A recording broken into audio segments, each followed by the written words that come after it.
suis Léon Chilolo, professeur de pédiatrie et hématologie en République démocratique du Congo.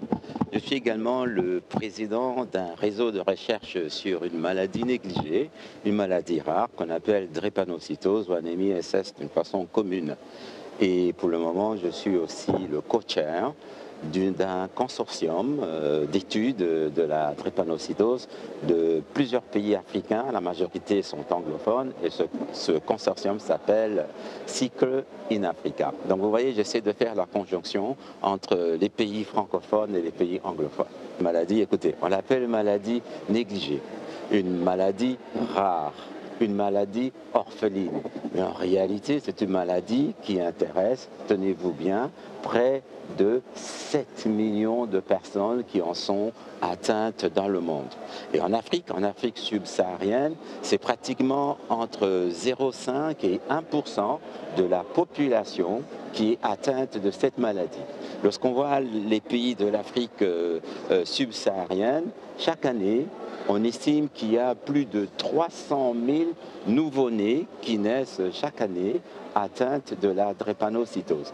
Donc c'est pour dire que cette maladie, c'est un poids important de santé publique qui doit en être une priorité à tous les niveaux. Qu'est-ce qu'il faut faire?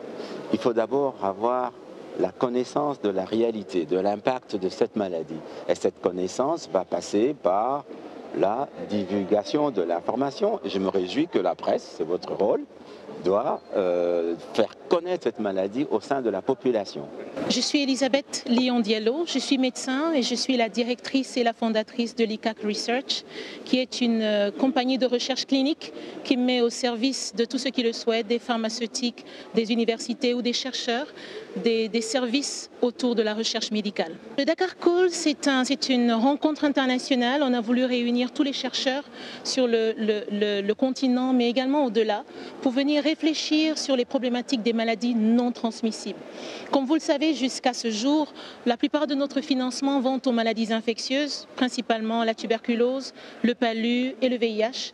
Mais on sait déjà depuis quelques années, les études faites par l'ARN ont montré que la courbe de croissance des maladies infectieuses et celle des croissances des maladies non transmissibles s'est croisée à un moment donné. Les maladies infectieuses chutent et les maladies non transmissibles, elles, augmentent. Donc il est temps que notre financement change, notre façon de réfléchir sur nos priorités en Afrique change, que l'on se tourne vers les maladies non transmissibles. Aujourd'hui, chacun d'entre nous a un parent hypertendu, un parent diabétique, le cancer a frappé dans certaines familles, des maladies chroniques.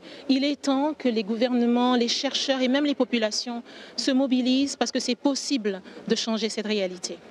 C'est de dire voici où nous en sommes pour le départ, voici les données de base et voici ce que nous faisons pour implémenter un changement et à terme, on va encore fournir des données pour dire voici dans quel sens on a changé ou pas. Mais on croit que si on se met en branle pour changer quelque chose, les données vont aller dans le bon sens. Alors notre stratégie, c'est les données, c'est la recherche et fournir des données fiables.